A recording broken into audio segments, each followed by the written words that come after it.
Om Nicho Nichanam Chetanas Chetananam Eko Bahunam Yo Vidadati Kaman Tamatmastam Yenupashanti Diraha Tesham Shanti Shashvati Netaresham Om Shantihi Shantihi Shantihi. That one, the eternal among non-eternal things. The intelligence in the most intelligent ones, who, though ever one, nevertheless fulfills the desires of the many. That one, the wise ones realize as dwelling in their very self. To them belong peace, and to none else. Om peace, peace, peace.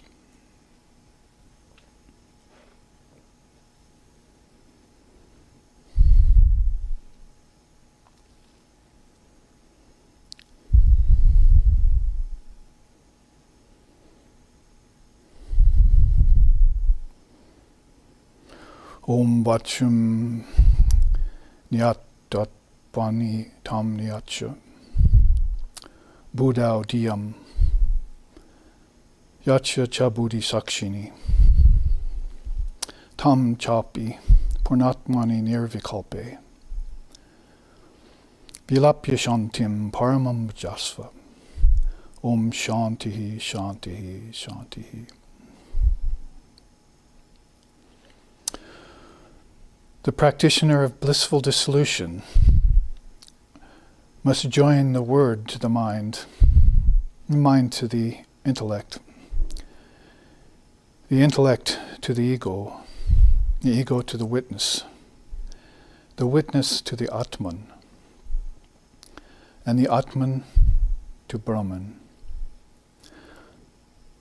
Because Brahman is the self in all beings.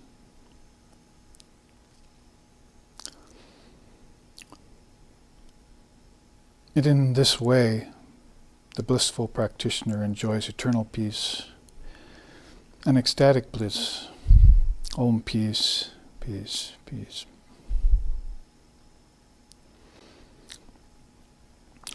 Om Sahana, Om Sahana Vavatu, Sahana Bhunaktu, Sahaviryam Karabhavahai, Tejasvi Navaditamastu Ma Vidvishovahai. Om Shanti Shanti Shanti.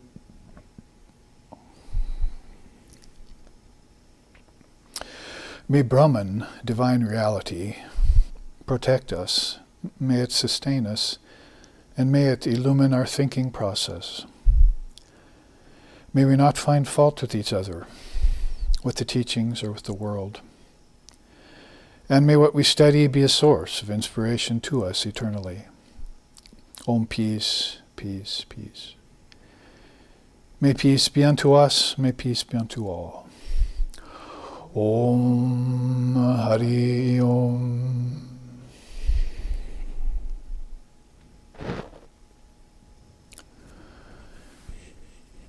In this, our second class on the great spiritual principle of Viveka, or discrimination between what I just chanted, the essential and the non-essential, or living intelligence and everyday common intelligence, Vidya and Avidya, or Purusha and Prakriti, or Brahman and Maya, God and Mammon, the wheat and the chaff.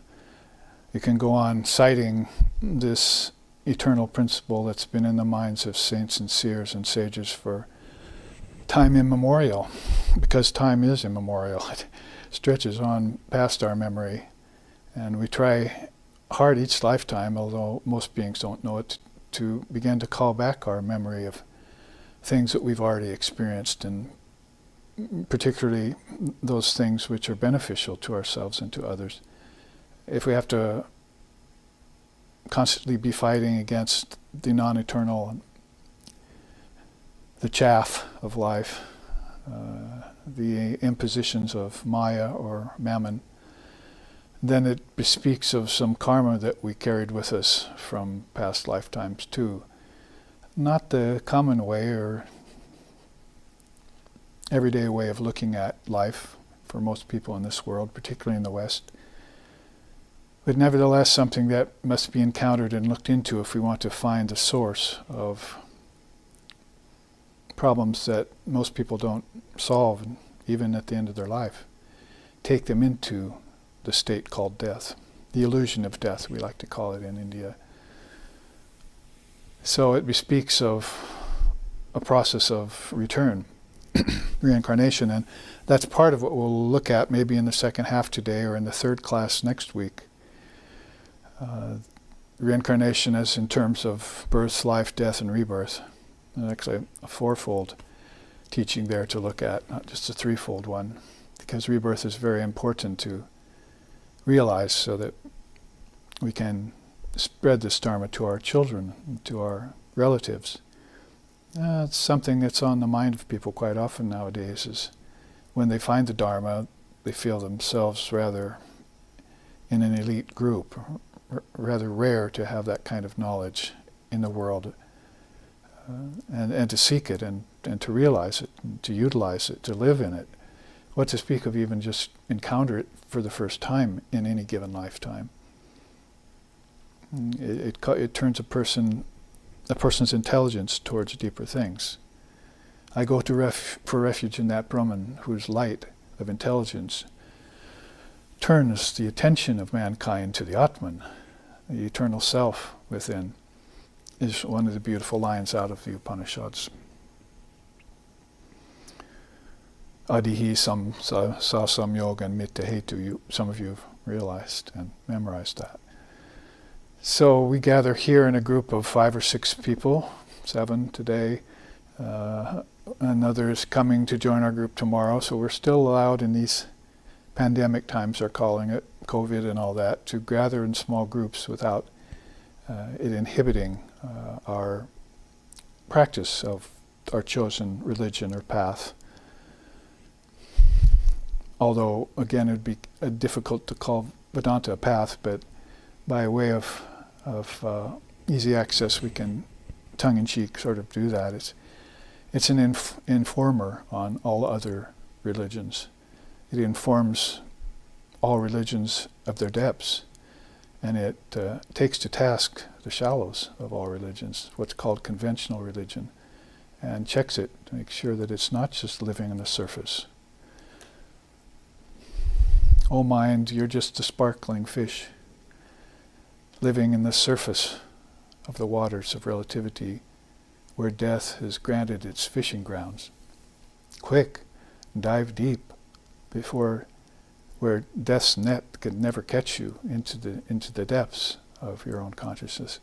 So there is a kind of tendency, quoting from a song from India, whose lines are very profound. You can see, not like some of the lines in our pop songs and so forth that we're used to being raised here in the West since the 60s, but something very deep to put your mind on, and some way to cut your teeth spiritually so that you can snap back at Maya and keep it at bay and live a life which is beneficial to yourselves and all other beings.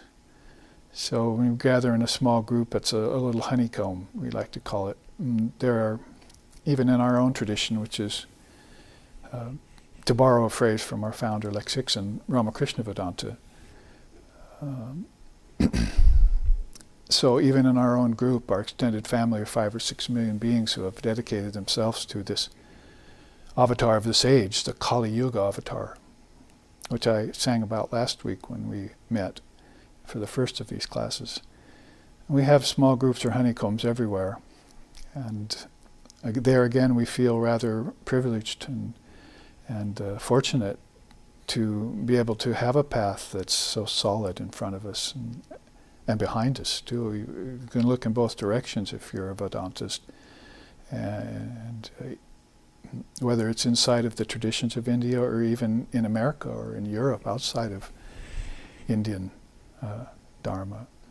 You can find a very solid path stretching in both directions, back in time and forward in time, until someday you realize that you're standing in one place transcendent of time, which is what Vedanta aims to do for you and for all religions, so that you become stationary, mobile, immobile, and then become mobile after you're immobile.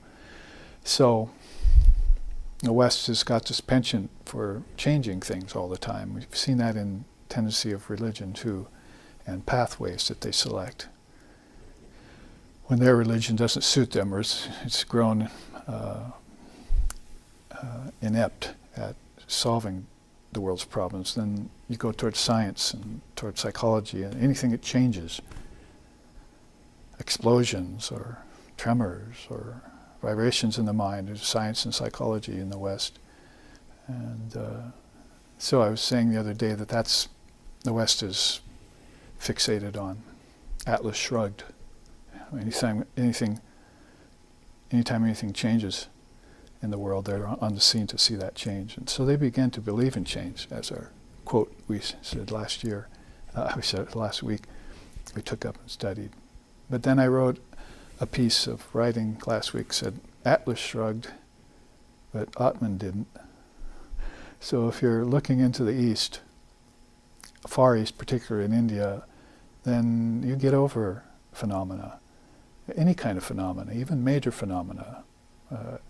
It's not worth parting company with or breaking stride with your relationship with the immutable Brahman.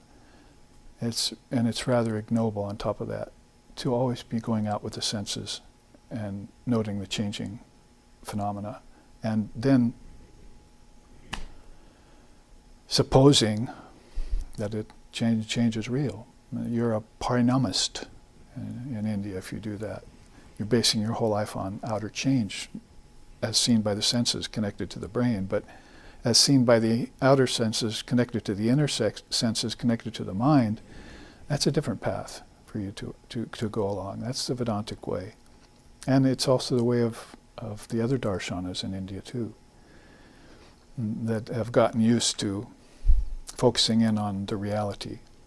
And if the rage is all relativity and you're caught in this press of dualities, dvandva mohena, deluding pairs of opposites, Krishna calls it in the Gita, then you probably ought to be a scientist the way they used to be, fair in the laboratory, assessing everything and seeing both sides. So relativity then would have to have its opposite, and that would be reality.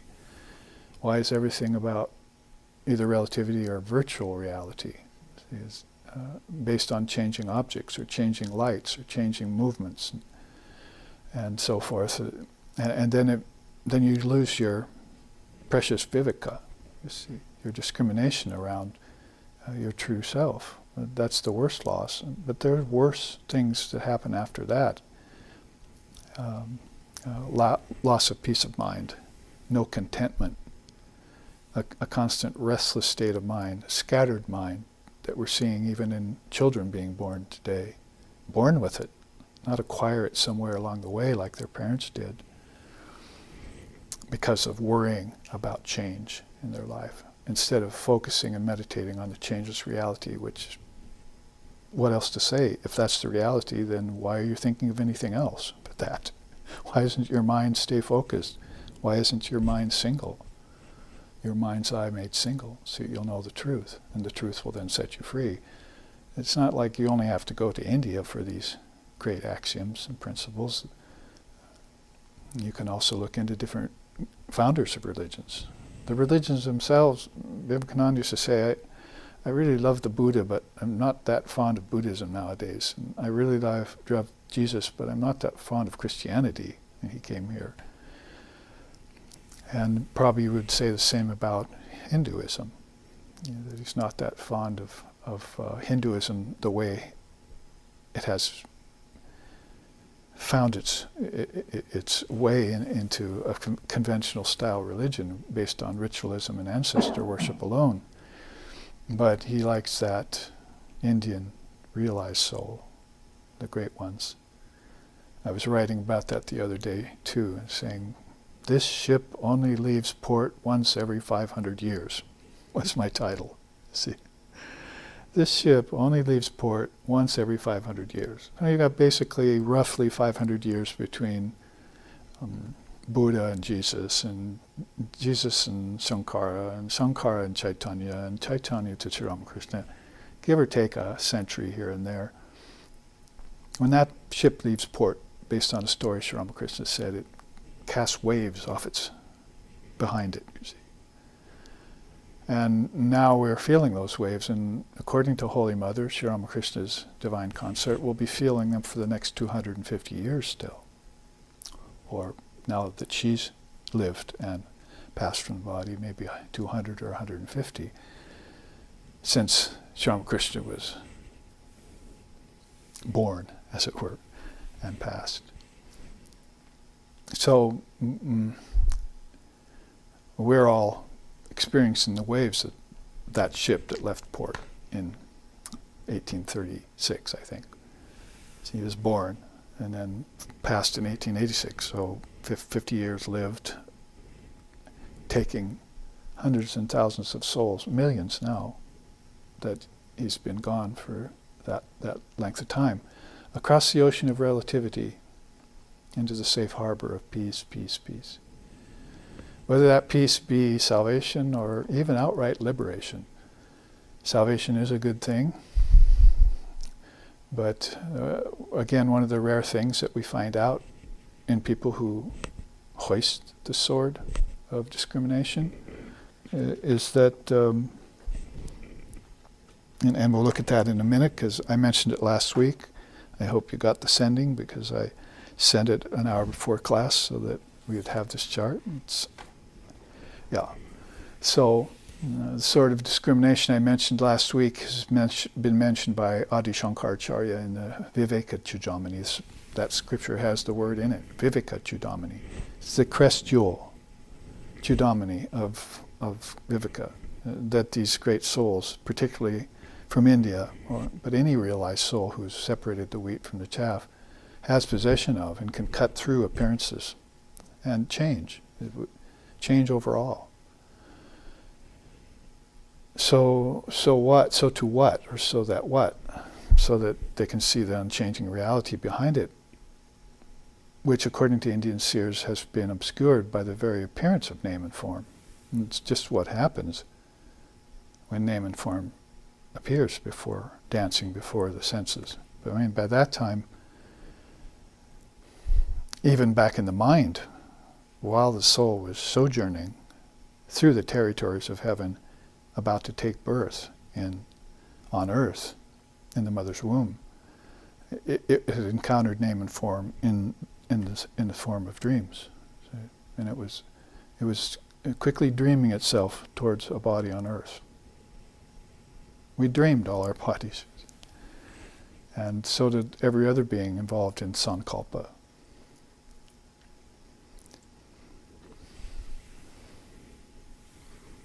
Krishna says in the Bhagavad Gita to Arjuna that you can never be an illumined soul if you don't get over the tendency for Sankalpa, imagining, fantasizing, projecting thought with the dual mind, the impure mind, based in desire. And if you can't get over that, like the West can't get over change, considering change to be real, then how are you ever going to be the witness of the changing phenomena and back off to become a knower of Brahman? So that's why I just chanted, join the word to the mind, to the intellect, to the ego. Your ego will begin to ripen at that point and turn into the witness, which was always within you, looking on, and then the witness can see the Atman and merge itself there. It'll have experiences of samadhi or oneness or not two-ness, if you want to say that. And then finally, everything's soluble into Brahman, as Sri Ramakrishna said. All things dissolve into the ocean of consciousness. So we have a mind to say in Vedanta that that doesn't happen without mature Viveka. If it happens through bhakti, the bhakti has to be very intense. You have to love God more than the world. Otherwise, it's not going to happen. And that's why discrimination will help you develop a higher bhakti. And this is what this chart is about. We started into it last week. How discrimination helps you in each category of life. That's what I'm basing this series of 4 classes on. Like I said, later we'll look into how discrimination helps you choose a better body, choose better parents, choose a better life, and make better use of this life so that that can happen later. Go from both, Sri Krishna said it in the Gita, and Sri Aurobindo said it in these recent times, that taking up the thread of yoga, then the soul perfects itself over a series of lifetimes, until it can be born among dharmic people and not have all the problems of Maya come at it from the very early years of its life. It can offset those things with the sword of discrimination.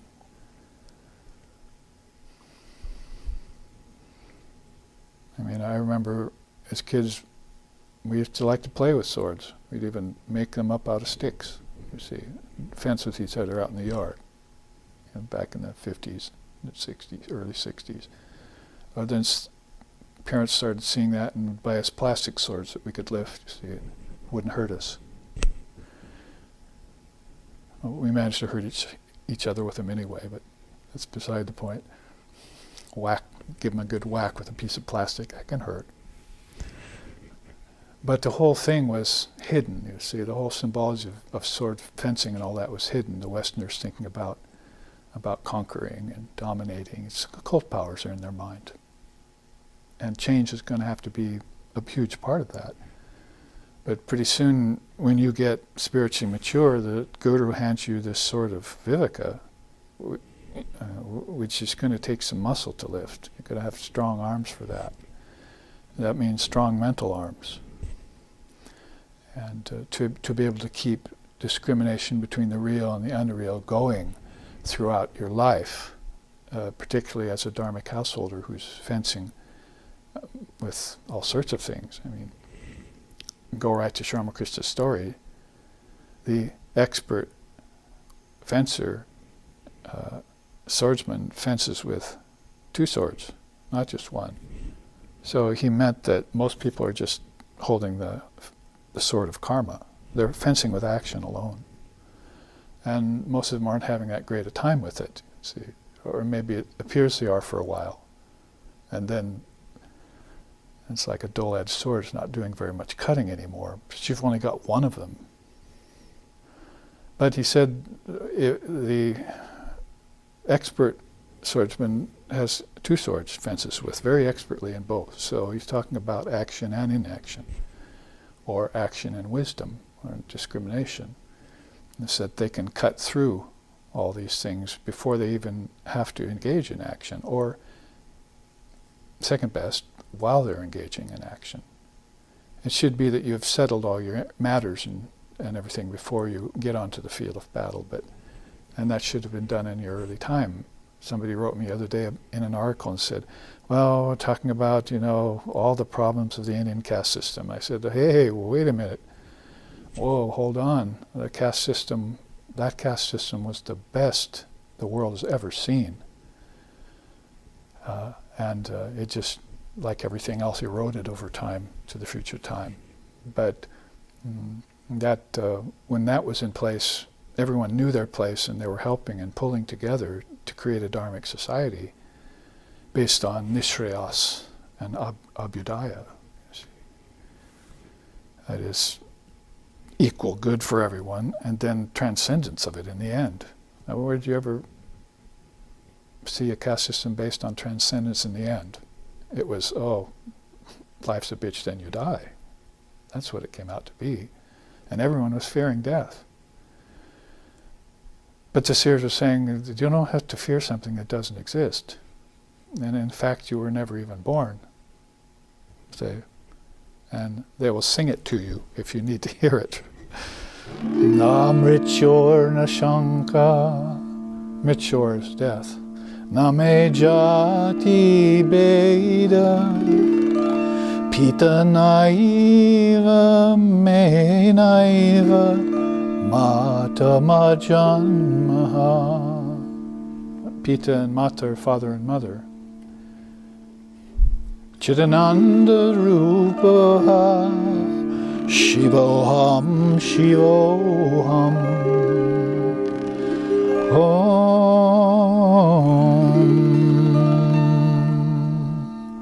So, I have no death because I was never born. I have no father, I have no mother. I have no guru, no disciple. I'm Shiva, I'm Shiva. Chidananda, I'm the bliss of Chid, that which is beyond and transcendent of all of the things that are constantly changing. So what to speak of applying the sword of discrimination? There are beings who became the sword of discrimination. That's how Sri Ramakrishna described Naran, or Swami Vivekananda. He's an unsheathed sword of Divine Mother Kali. Everywhere he goes, cuts through things. To use a more modern saying, like a hot knife through frozen butter. Just right through it. He himself used to say, I liken truth to the most acidic substance in the three worlds. It'll burn through everything. Some things it'll take a little longer, like a river can cut through granite and cause a canyon. Sometimes just straight through things that shouldn't be there. Things that shouldn't be there, like your fear of death, or your problem with other people, relationships, or your fears about various things happening or not happening. Today I was asked to write a series, or to speak a series of essays on all the things that people are worried about today. And I say, well, can I do that? It's just rather state things as they are and keep it in the tradition. But now I have to think of everyone's problems and then give a little short talk on them. Well, if it'll help them, but I'd say that science and psychology in the West basically aren't very well developed yet. They're youngsters on the block. And there are some seers of truth that have been around for cycles, billions of years recurring, that come back like Shiva, to keep us aware of these great truths, the four padas of Shiva, the 4 feet of Shiva, providing us with teachers and wisdom and the 2 Shaktis that can help us realize them and put them into practice, and institutions that will be there like, say, the Shankara order has, all based on Shiva, since 700 or so AD. It's 1300 years, which is nothing in Indian time. But it's a long time to prove that there are beings who are that long-lived in their search for truth. And then beings who have already found truth and they just want to maintain it, even here, in this very life. So as I was saying, we have a mind to tell everyone that the surest way to retain memory of the truth, non-duality truth, is to own this sort of wisdom outright and be able to wield it in any situation or condition. Yes, like any good archer or swordsman, you're going to have to train. So that's my contention with just talking about everyday problems with people. That you can give them a solution via advice, and they can go away saying, oh, that was some great advice. But it just comes dancing back in a few weeks or a month or a year or later in life. We want something that will cut away at the very foundation of this and cause people to wake up, to get yogic insomnia, to use the fire of yoga to remember the living, burning intelligence within them, like we were at practice at last night, which was Kali Puja. And some people call that Diwali, We call it Kali Puja. It's kind of telling, isn't it, that most of the world is celebrating and lighting lights and eating foods and prasads and everything. But what we did was meditate up to midnight last night here in our Sangha, in our Prana Ohana, and on Mother Kali.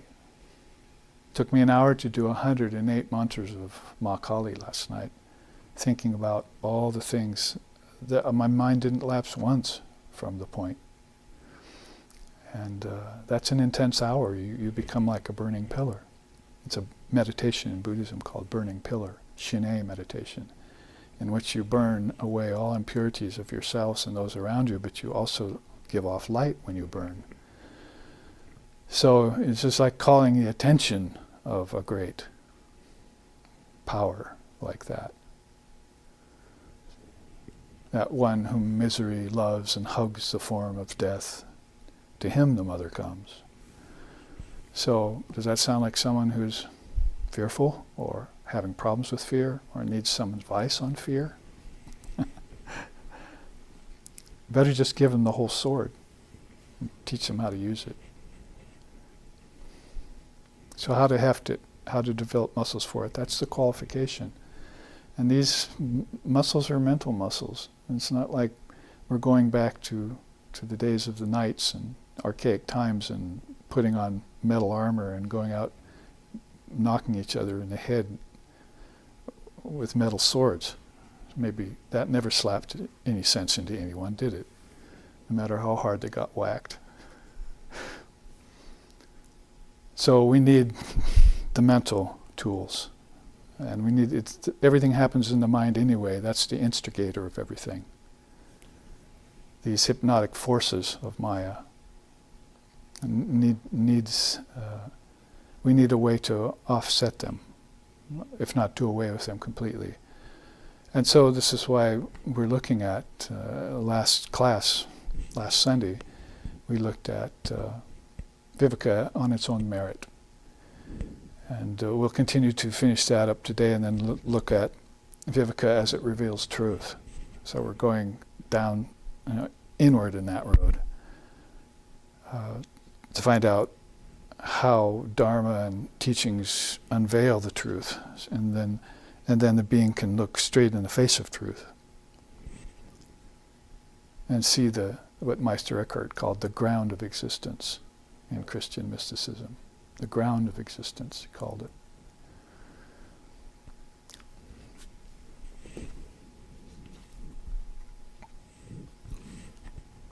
And if you want to know the truth of the matter, things like problems that you're having in life are just the tip of the iceberg. And you should get over things like relationships and fear of death and all that. So you put that behind you. You didn't see Jesus in his days wandering, or Buddha under the bo tree, fretting about those things. They were looking at a way of getting them behind me.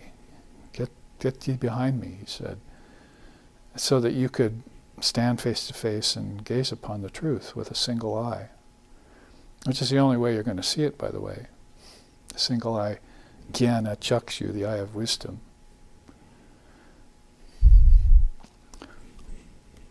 So we were talking in this vein when we ran out of time last Sunday, and we were part way through this, and maybe to warm us up, and since it does bear repeating because it's part of the predicament that we're in, we can read that top quote by Vishishta. The appearance of the world is due to its being experienced through hundreds of births, devoid of yogic discrimination. It has another way of saying that here, which we'll get to in a minute, which we didn't get to last week. The discriminating soul will pass beyond mere enjoyments then, secure these three great attainments: the knowledge of truth, the dissolution of the mind, and the effacement of desires. So dissolution of mind is what I chanted at the beginning of this class. The word into the mind, into the intellect, into the ego, into the witness. By the time you're getting that far along in your discrimination process, going within, towards and beyond the kings of heaven within you, then you are beginning to witness everything. Sakshi Bhutam, the witness of all phenomena. It's a famous phrase in Sanskrit, and where have you ever heard it outside of India? The witness of all phenomena. See? When India teachings got to the West in the 60s, 70s, and 80s, we started to hear books about witness. See? And Buddhism brought it over too, because they were into it. How to be detached, how to be Zen-like. See, oh, there's just no ruffle on the surface of that ocean. It's all just placid all the time. Nothing causes a ripple there. So, dissolution of the mind, even to get to the knowledge of truth, is a rare thing today, isn't it? Because people have this truth and that truth, and they have my truth and your truth, and there's none of that exists. There's just only one non-dual truth, and you either know it or you don't. But you can gain the knowledge of it. That's called being a practitioner and having a spiritual path to move along. And even that you're going to do as an observer. Because all the things that you're growing out of never existed in the first place in non-duality. See? But you let them get out of hand. Through many births maybe. Societies. People by the millions let it get out of hand, so now they're not seeing it anymore. They won't even entertain it. It's not popular.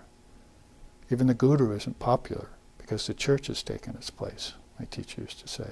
And he was an Indian Swami that was here in America for many decades, right on up to his passing in the 1990s. Peace and bliss be upon him always.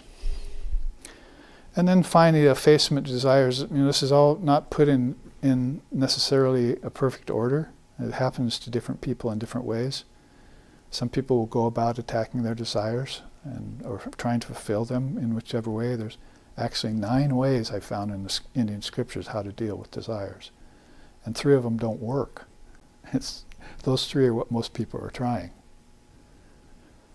And then there's some that are more desirable than others. Like most people would love to sublimate their desires. Oh, I can have my cake and eat it too, and kind of bring my desires up and fulfill them. And we say, fine, as long as it's inside the Dharma. And then there's also just turning off the switch of desire. Some great souls can do that and do, like Swami Vivekananda and others. Sannyasins should be able to do that. Just a switch in there they just clicked off, because they saw it wasn't healthy for them. And they saw how other people labored when they entertained their desires in the wrong way, with the wrong perspective. It's all about mental perspective, really, when you get to the mind. Right orientation, Lord Buddha called it. So we looked at those 3 and we defined them. Knowledge of truth is study of the scriptures, is how they define knowledge of truth. Shruti, or Vidya Shastra. That's a proof of truth. Pramana. So we often chant that Vedanta Siddhanta Niruktiresha Brahmaiva Jivaham Sakalam Jagadcha Akanda Rupa Stitireva Moksha, liberation. Brahmadvitiye, the oneness of Brahman. Shrutayaha Pramanam is gained through listening, Shruti, to the proof of the scriptures. So that's said by people who have realized it and who now have that sword of discrimination in their possession. They couldn't have said that and couldn't have made it convincing to thousands of other people, like sannyasins and so forth, if they hadn't have had that. And they're the living proof now. The scriptures were the proof before, and now they're the living proof, based on the scriptures that they read, that was gained through the knowledge that other beings in the past passed on. Guru Parampara, they made it into a lineage, like the Shiva Pada. Let's make sure this continues. I always think of the lava tubes here in Hawaii. It's way up at the top of the mountain, and it comes down. Some of it starts to solidify and turns black and so forth, but some will form an underground tunnel, you see, and keep it hot all the way to the ocean. So there's where you see the lava that traveled multiple miles to get to the ocean shore. It'll start to add acres onto the land every year. Don't call your travel agent yet, because it'll be a while before we see any growth there, as they say. But those underground tunnels, you can to this day go in them here on the Big Island and explore them. You can see the roots of trees up there on the ceiling that have reached the end of their growth. You see sign of fly slide up there, all kind of pink. See roots of trees stop there. So through this protection of the fire of yoga, you see the lava flows through these tunnels and extends itself for a long time, so that people many, many centuries or millennia later can actually find that proof of truth for themselves. As some of us have been doing here, even in America. That's amazing in a materialistic country like this. Thoroughly materialistic. Quote from Vivekananda. Whose only God is money. And God is on our money, isn't it? And you look, there's a pyramid there, a third eye, and the word God. It's like, you better get out your sword of discrimination here. Because if you use it down to the nth degree, because this is what they value, you see. Paper, like, right? The game, it's like paper will win every time.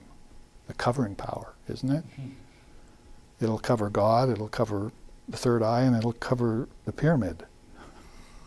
In fact, it'll become a pyramid scheme to make more of the stuff. So you're going to need that sort of discrimination to cut hair.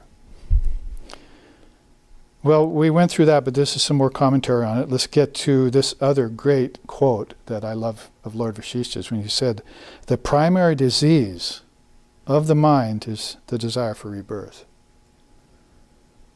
And these are, of course, very strong statements that would seem maybe too one-sided for most people. But they'd have to stay around to find out that you can be reborn in wisdom with the sword of Viveka already in hand.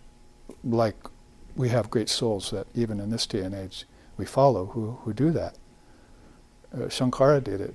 He was awakened by the time he was 6. He had already remembered his past lifetimes and all the scriptures that went with it. Imagine sitting in front of a boy of 6 and he's telling you about Samkhya philosophy and Vedanta, bringing back Sanskrit out of his memory, more than Brahmin priest could ever hope to remember. So you have to think, here's a Jesus. It's not just one of them. And he has seen many avataric descents. That ship leaves port about every 500 years. And then other great souls follow the waves of that.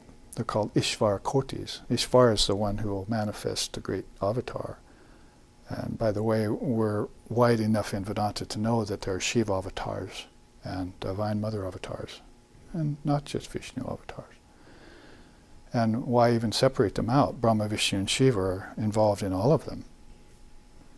Shrishti Stiti Lai, as the song sings. See? So, primary disease of the mind is the desire to be reborn. And Patanjali, and the father of yoga, says that too. That's something you got to get over, so that you can take a rebirth if you want in wisdom. Because if you take it out of need or desire or fear or attachment to the ancestors, that's not a free life. That is being reborn. And you are the body, and you are dying. So we can sing these great songs, I have no birth, I have no death, and walk around sort of in a mindless haze about that, with not ever having realized it, and just be fine couch potato philosophers. But we really need to realize that this is the case, the truth, and do our practice in this lifetime to realize that, so that we die in a conscious state, without fear, without attachment to the ancestors. No sentimentality in us. Oh dear, I'll follow you unto death. There is no death. As a divine couple, you should waken up to that fact. And then you can be together all the time. They asked Holy Mother that question. It says, what happens to us and our loved ones? He said, if you really love your loved ones and they love you, then you'll be together throughout cycles of time. It's you yourself that's creating the cycles of time, not God. So God, you don't pray to God for that. You just do the Dharma and you end up together again like you are right now. And it's all good, as they say. It's better than good. Because good gives rise to bad. Good and bad are chains that hold, one of iron, one of gold, as is said. Yeah, sorry I can't get through even a quote here without commentating, but that's the first disease of the mind. The second is, take a look, reincarnation devoid of discriminative wisdom. So there you have our class topic again. So this is what the Lord Vashishta, one of the 10 mind-born sons of Lord Brahma, the Trinity, has said in his great scripture, Yoga Vashishta. Right there in the text. Here's the two things that are diseases. That they give rise to every other disease. Cancer and heart disease, whatever you want to call up. Because those all came out of thoughts in the mind. And the mind that harbored those thoughts is a diseased mind. It doesn't have ease, it's diseased. So peace of mind is not born with peace of mind, born with restlessness of mind. And just read the Gita. Those with Rajas, they circle. Those with Tamas, they fall. Those with Sattva, they rise. And it really seems like America is a place of cycling, restlessness, based in material desires and thinking that you can fulfill yourself on emptiness. What other religions are telling you is empty of substance. They're feeding on emptiness. What would that look like? How would you depict that in an image? Human beings down on their hands and knees like in front of a trough or something, feeding on nothing in there, see? It gives you an idea for a graphic. You do the graphic, I'll do the God blog. From its absence comes lack of control of the senses and the inability to quell desires. And that's one of the ways of dealing with desires, is just to squelch them. And it takes and the red flags as a psychologist go off here, and talk about repression and all that, but there's stronger souls that won't be hurt by repression. They're not repressing things, they're actually doing away with something that's not supposed to be there in the first place. So how can you be repressing something? So if your mind is in the right mental perspective, you go in there and you just surgically remove it in whichever way you need to do. Even if it's affirmation, that does not exist. That mirage is not real. I'll go prove it. That man says he's the son of a barren woman. I'll go see and check that out, you see. Do away with the misfiances and the outright illusions that people are living in. Illusion that caused delusion. Two good words in English. So basically you can see this quote is very powerful, and it's around this thought bubble or thought principle called Viveka at birth, which would segue me nicely into the next section of my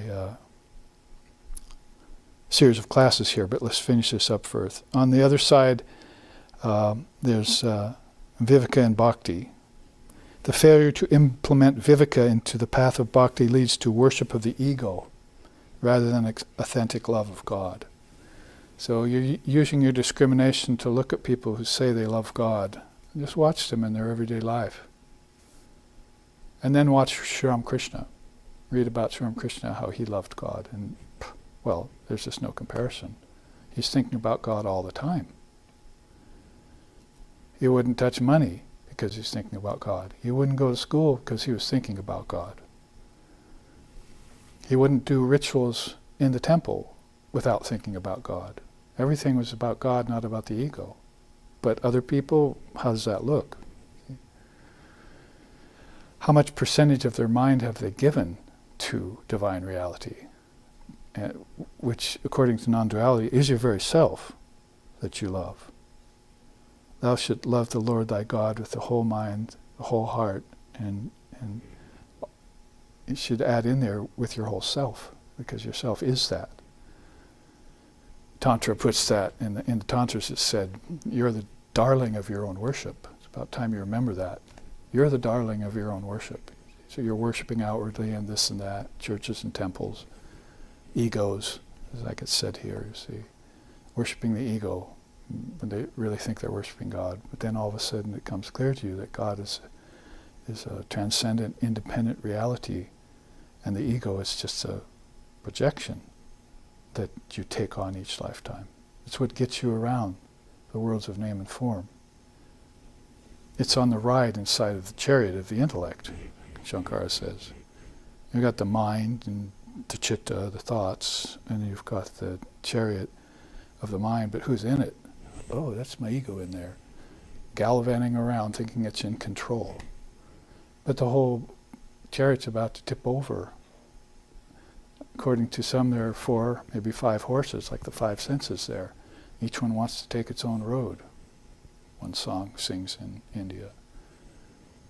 If they each take their own road, seeing goes one way, and hearing goes another, and tasting another, and feeling another, and the whole chariot comes apart at the seams. Then the ego has a fall. Probably good for it to have that fall at some point. So the outcome is preoccupation with surfeit practices, like, for instance, asana, or affectatious singing and dancing. Both Shankara and Sri Ramakrishna talked about the dangers of sound in that case, and dancing and singing for show. But when Sri Ramakrishna danced, they said it was like a plume of smoke on the back of a lion. And his mind was entirely merged in the object of his love. Like he had forgotten his body, and she was just like, the Mother Shakti was just taking it around like a puppet on strings. You see? And no sense of watch me, or I'm in ecstasy, or any of that. You see? So the path of bhakti is beautiful and needs to be watched. See, so that it's the real authentic thing. You have to check yourself in it, because the sentimentalism in it, Vivekananda said, is a danger. So you check it with Viveka, and then you check the path of wisdom with bhakti, so that it doesn't become too dry. And then you've got the 2 wings of the bird, you see, that can soar in the sky of awareness. And meditation is the sky of awareness.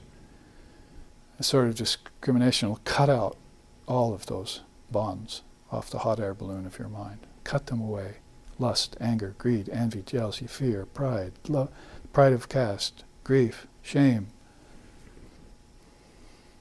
The 9 antaryayas, the 5 kleshas, ignorance, attachment, aversion, clinging to life, or fear of death.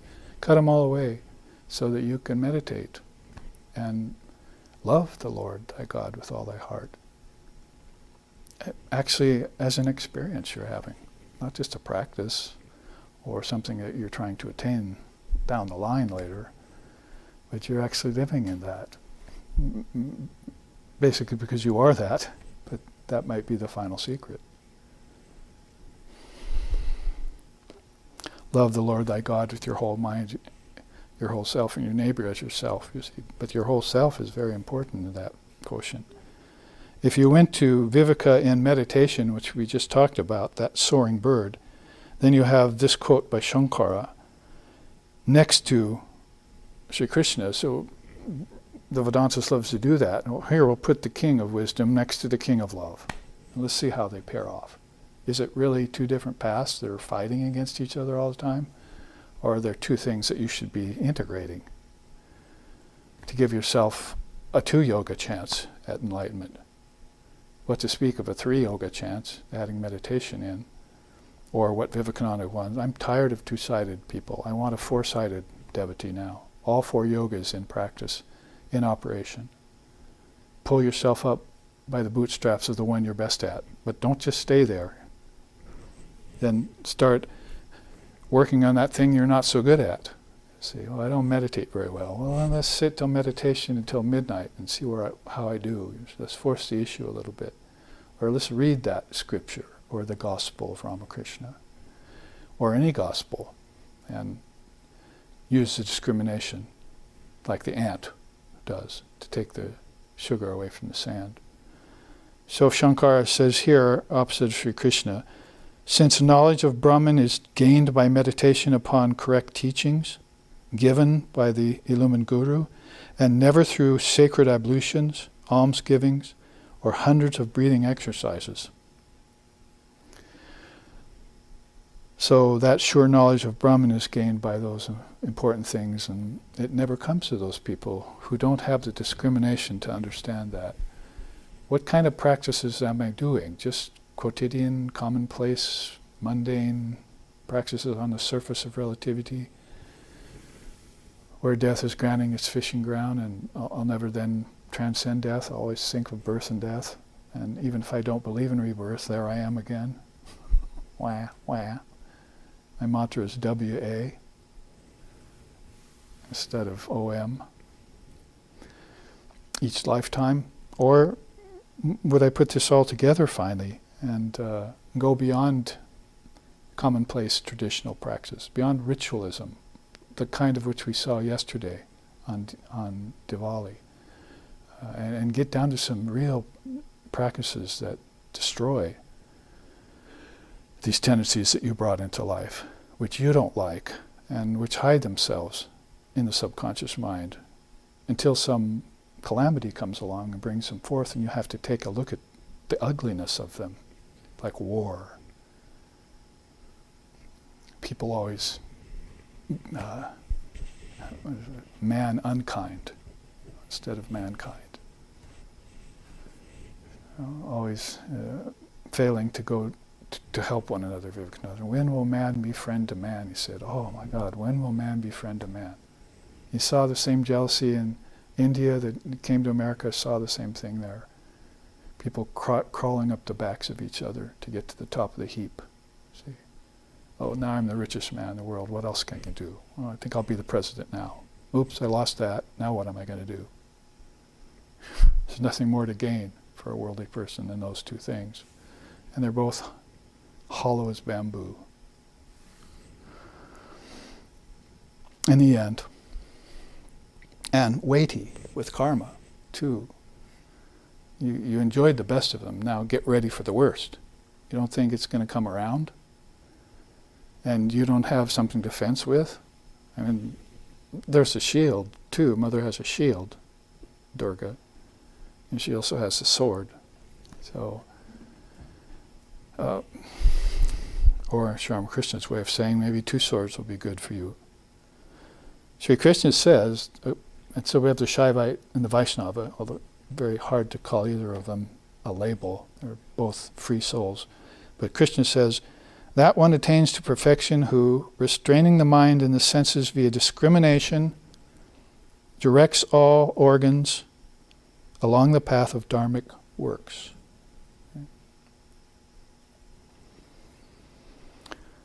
So whether it's lack of discrimination at birth or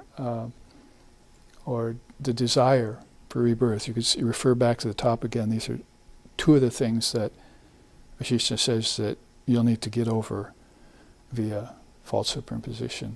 That is, cutting through false superimposition. Cutting through spiritual materialism was a phrase that was used back in the 60s and 70s for that in America by Buddhists.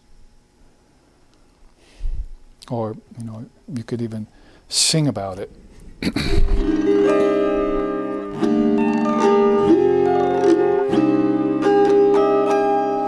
Shukir Vashana Karo Arkadin, Shukir Vashana Karo Arkadin, Taji Anyobo, Kali Kali Bo, Manna Mojano Mojadin, O tui taji anyobo, kali kali bol, anamo janamo jadin, shukir vashana karo arkadin, shukir vashana karo arkadin.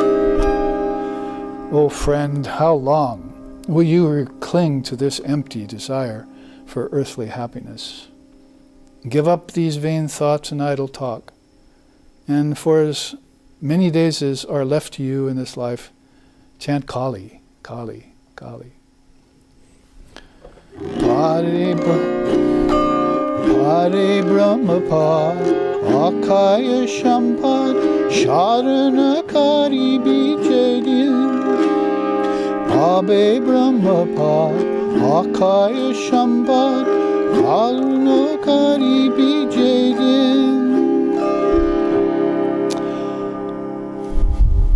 Shrishti stiti laya hai te hai, Shrishti stiti laya hai te hai, Shehare tomar adin shukir, Vashana karo arkadin, shukir, Vashana karo arkadin. Then, when you receive the blessed feet of Brahman as your eternal treasure, you will remember this very important day. Obtaining this precious treasure, creation, preservation, and destruction, as well as the various gods and goddesses, will all be under your control, because they all exist in you. You've realized it. So misery and misfortune may come even if you do not chant the name of Kali, but even if it comes, remember the mother always, and know that whatever happens to be her will, surrender yourself to her completely. Otherwise, bewildered by Maya, Kamalakanta has forgotten the 9 months and 9 days of suffering in his mother's womb. And misery and pain are the outcome of this limited existence. How many more of these lives can I bear? So this is all about, of course, what we're headed to: birth, life, death, and rebirth. There's a whole song about it with 4 verses. I would say that just getting some advice about fear of death is much different than having heard the teachings of the Dharma, sat down, contemplated them, written a song about it, and shared it with the world after doing your practice on it. So I like very much that offering of Kamalakanta, the Bengali poet saint.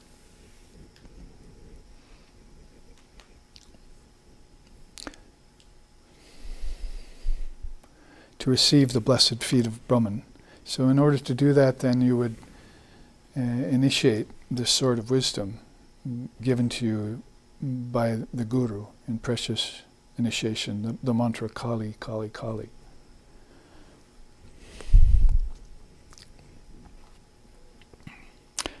There's another quote to end this chart at the bottom that we can take up and move on. The sterling virtue of discrimination, of discriminative restraint, relies upon higher knowledge, and that noble wisdom depends upon this self-same virtue, even as the lake and the lotus thrive upon one another. Through such rare and incomparable practice are the fetters of the heart severed, just like the threads running through the lotus when its stalk is cut. And this is, of course, from the Jivan Mukti Viveka, a very powerful non-dual scripture, advice mostly for monastics. But there's a few quotes in it like this that give a clue about this importance of discriminative wisdom and how higher knowledge and that are intrinsically entwined, just like the lake and the lotus need each other. So that's the higher import of it. And I would say this chart instances the fact that it's not just in the path of Jnana Yoga that this is true, but in all paths and all movements, apparent movements of the soul, wherever it goes, to whatever world it visits or whatever parents it's born to, or whatever religious paths it begins to walk along, then it needs that, to have that sword, this sword, ready to wield against the vicissitudes of Maya. And we can see with Shankara's mention of it in the Viveka Chudamani, the crest jewel of discriminative wisdom, how important it is. This is, you'll see if you read that scripture, slokas 147, 148, he pretty much gives us the meaning of the sword of discrimination, which of course Kali is holding, and Durga is holding, and other aspects of the goddess are there, and which, when you meditate upon them and upon their weapons, these weapons, then of course you're envisioning this, like Kamalkanta says here, you'll really remember this and value this day when you realize that all the powers are inside of you, not outside of you. Atlas shrugged, Atman didn't. So you won't find anything out there but constant change. But if you go inside to the deities of your heart and the deities of your mind and of your prana and of your intellect and higher into the Trinity, which is being talked about so much here too, then you'll find this abiding presence, and you'll decide to become rich with the whole terrain of spiritual life, not just a few things you got out on earth. But you want the whole thing. So you want to explore the whole inner terrain and own it outright. But to own that, you're going to have something to protect it with against the onslaught of delusion. Not just your own, which you probably should get rid of quickly and first, but all the souls around you that are like lunatics just released from the asylum. Quoting Swami Vivekananda in his poem Kali the Mother, like lunatics just released from the asylum, dancing mad with death, you take the sword and destroy them, you see. So get rid of the ignorance inside of yourself, and then if you have such a mind or ability, then you can do the same for others. There's a lot of people very far gone out there in this age. Maybe that ship should have sailed from port more often. Or maybe it tried to do that, and even over 2,000 years they didn't listen to one of those great souls that sailed out of non-dual reality into the realm of prescribed practice. They come to give you a practice, to be an exemplar. That's the only reason they come. And they didn't ever figure that you would have fallen so low as to have their blood shed for you, see, or to create a bunch of effete ceremonials over thousands of years that aren't doing any good to a soul who only sails once, and gave the message in the best possible way to the people of the time, and they didn't wake up from the sleep of ages. Sleep of ages or gold on the surface? Another God blog I just wrote. Is your gold on the surface from past lifetimes so you can gather it and use it?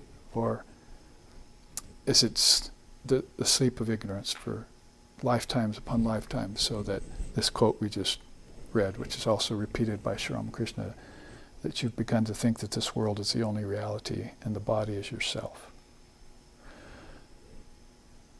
That would be a good question to ask point blank to just anybody, the ordinary Joe. Do you think this world is real and that your body is yourself?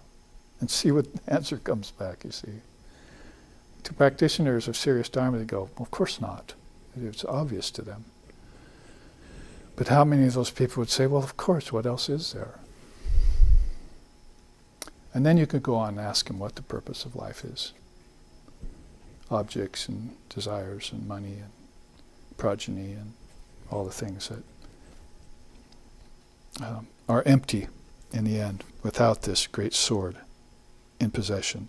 So if you look at the great sword of discrimination in the Viveka Chudamani, you can see that by things Shankara has said and mentioned, for the most part, I've assigned certain quotes from other great souls to the various parts of the sword. Like that top left is the blade of the sword, called svadharmic duty. So you have, like I said, the need to awaken. Like Sri Ramakrishna said, the child says to its mother before it falls asleep, when I feel the call of nature, will you wake me up? And the mother says, oh, don't worry, you'll wake up yourself when that happens. But it's not happening quite often with people. The call comes and they don't waken up. So they have to sleep in a wet bed all night, you see.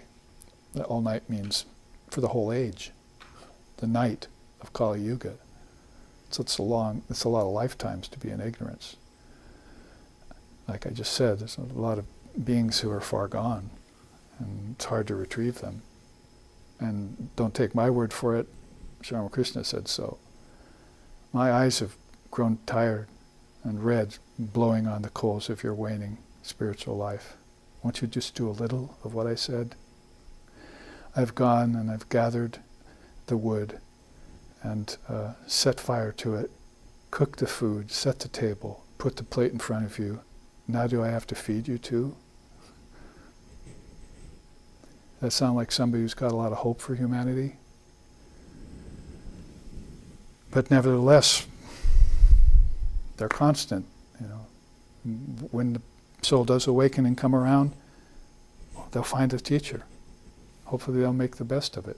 They'll find the Dharma. They'll find the scriptures. Even born in a materialistic Western country, in our teens we woke up. What's that you said about the Gita? Who's Sri Krishna? You said a great seer came here in 1893 to our very shores. I want to find out about that, you see. So the news gets around. If people have half an ear open, what to speak of both eyes or a single eye, they'll come to it in time. And you have to make sure it's there for them if you're an owner of a sword like this. So swadharmic duty, it's part of it. Lord Buddha says, a well-informed view is probably the best and most complete definition of how to wield discriminative wisdom I've ever seen. It's really called the Four Noble Truths and the Eightfold Path. Put it all in one paragraph here for you. A well-informed view, it's important that you know that first. Knowledge of non-dual nature of existence,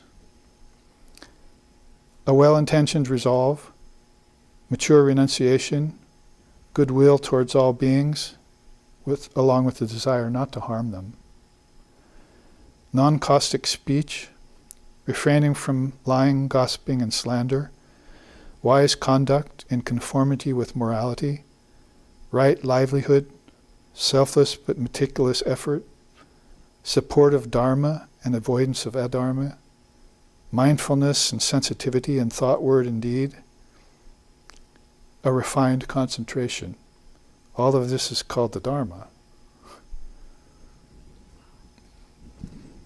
So if you were to give you say, can you tell me about the Four Noble Truths and Eightfold Path in 15 seconds? Have that memorized. There it is. Can you define Dharma for me? Yeah, I can. 15 seconds or less. Go. Ding. But then you have to take each one of those things and meditate on them. That is, contemplate them. Meditation on their essence will come later. But you'll have to roll that over in your mind and see the truth of it. And that rolling over in the mind, if it's done with sincerity, will destroy things that therapies and asanas and breathing exercises and a whole bunch of other commonplace regimens that people are advising out there for a price will not be able to do. And all you need to do is get a little serious about it, have faith in the seers and the scriptures, read the thing, contemplate it, and decide, come to a conclusion about it. Once and for all would be nice. And put doubt and fear to the run. See.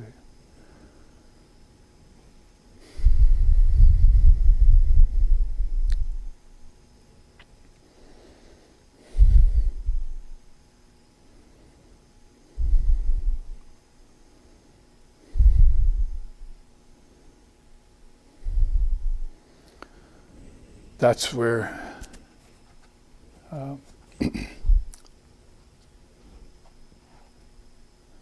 fear and doubt will be destroyed forever. See? And it won't come back again on you. In these other ways, it'll come back on you sometime, around something that you didn't get to because you didn't thoroughly clear it in your mind. Cobwebs in the mind, not allowed. Especially not in the attic of your house. On Kali Puja last night, my other mantra meditating to midnight was Muladhara, Svadhisthana, Manipura, Anahata, Vishuddha, Agya, Sahasrara. Turn, go the other way. Sahasrara, Agya, Vishuddha, Anahata, Manipura, Svadhisthana, Muladhara.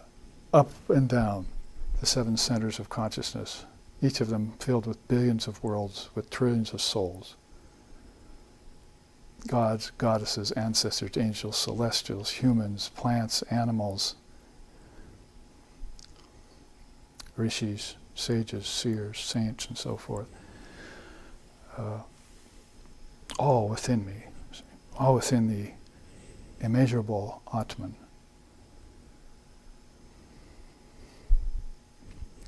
Which didn't shrug, ever. It stayed the same all the time for you. Like a stairway, but not just to heaven, to Brahman. Let's write a song called Stairway to Brahman for a change. Well, there it is, in a sense. That's what we're calling the blade of the sword, how to cut through everything. Across the top, let's go across the top to the effect of that. And that's a realization of truth. With the full expansion of knowledge arising from elimination of all attachments and the transcendence of dualities, the self abandons all identification with nature and knows itself as reality. And that's the father of Samkhya Yoga, Lord Kapila, who you even mentioned that name in India. The salutations are forthcoming right away, even if they don't really remember, because there are no Samkhya scriptures really left anymore. They know that soul did its homework, and it's lasted for longer than any other darshana. And the other darshanas built the systems, like this fourfold noble truth and eightfold path. A lot of that is because Lord Buddha studied the Samkhya with 2 teachers before he went to the forest to meditate. People sort of, overlook that. Say, oh, the Samkhya teachers weren't good enough or something. He needed to find another way. No, he needed to remember the quintuplication process and put himself in mind of everything that he needed to know before he went and did his meditation in the forest. Called clearing the mind of cobwebs that gather over ages, so that you can make determinative wisdom, discriminative wisdom and determinative action your own, and form a new dispensation for it.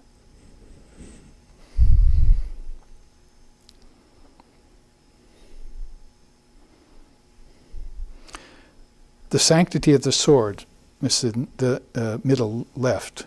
You see that it's pointing to these 3 great bijams. Bijams are seeds of great power, ancient, timeless, really. It's not for nothing that you hear the sound of Om at midnight after you've meditated for an hour. It's all pervasive and everywhere. There's no denying it.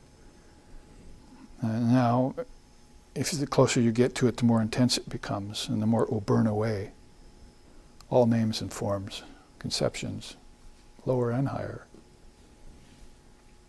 So Gaudapada, the great non-dualist, says, absolute consciousness, which Upanishadic sages call Brahman, by its very nature as grace, is free from the subtle anxiety that is always felt by any separate experiencer. So that feeling of unrest that comes upon the mind and the soul at different times is off-put by having recourse to the knowledge of truth, which, if we look back here, is connected to discrimination. Discriminative wisdom to the knowledge of truth. You don't want to break up that couple. That's a conjunction that's eternal. It's a cosmological conjunction. And it probably can't be broken, but people can certainly act like it is. Probably via forgetfulness, or heedlessness, Babaji calls it. Heedlessness. The deer just ran through the woods when it heard the music. You see, from the pipes, you see, it fell into the hole of the hunter. Just heedlessness. You see.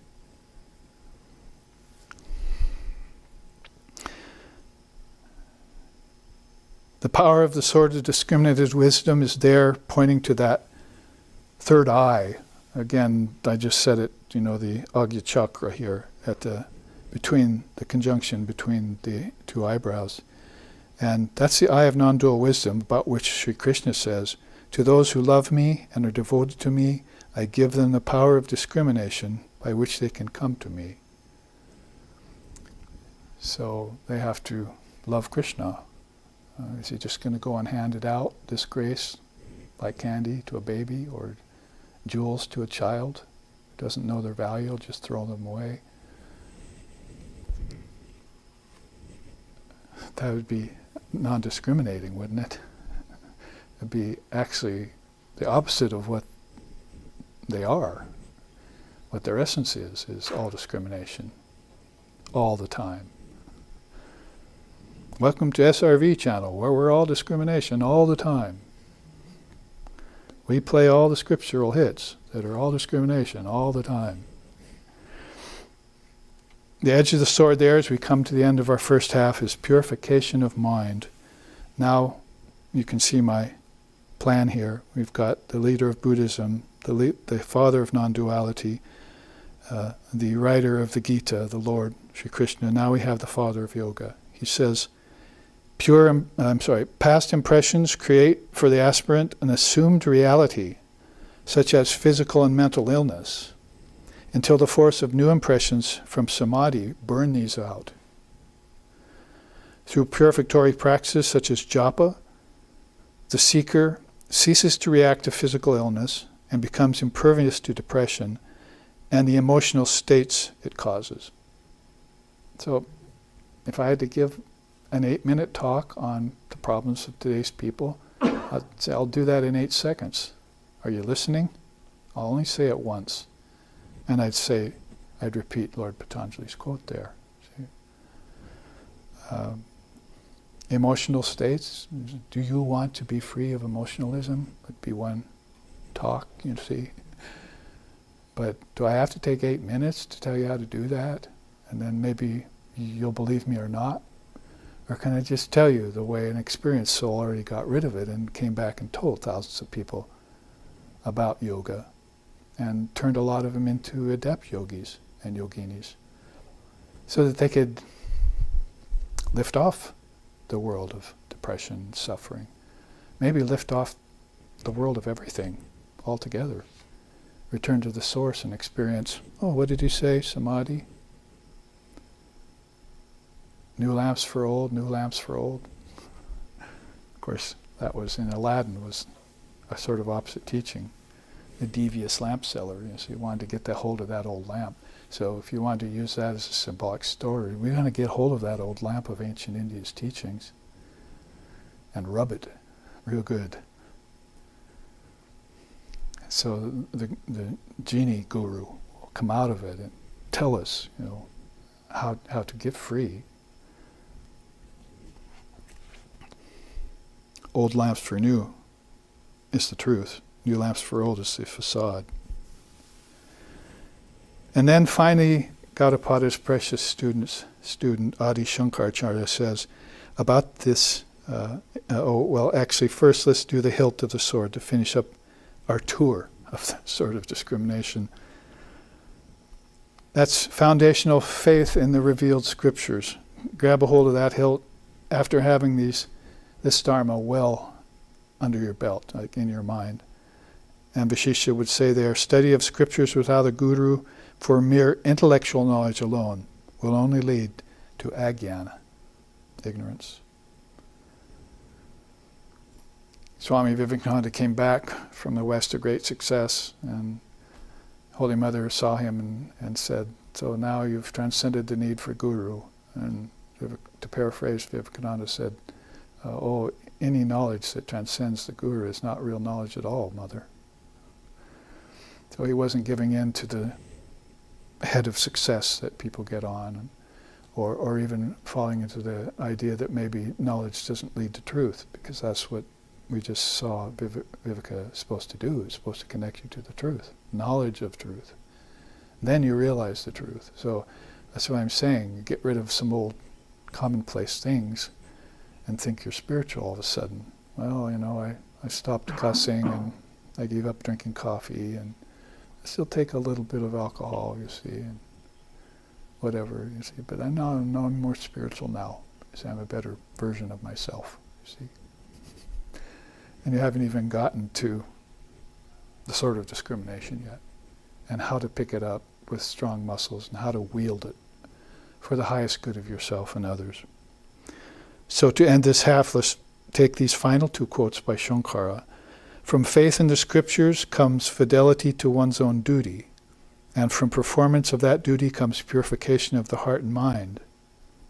There only is the knowledge of the Supreme Self, and by that knowledge comes the destruction of the tree of samsara. So the companion chart to this is the tree of samsara, which I probably should have brought today and put out here, but the two are side by side. How to hew down, as Krishna says in the Gita, this banyan tree that grows with roots up and leaves down, all backwards, samsara. How to hew that down with the axe of what? Say it real loud for everyone. Discrimination. Discrimination, yes. Hew it down with the axe of discrimination. So are Krishna's and Shankara's teachings all that different?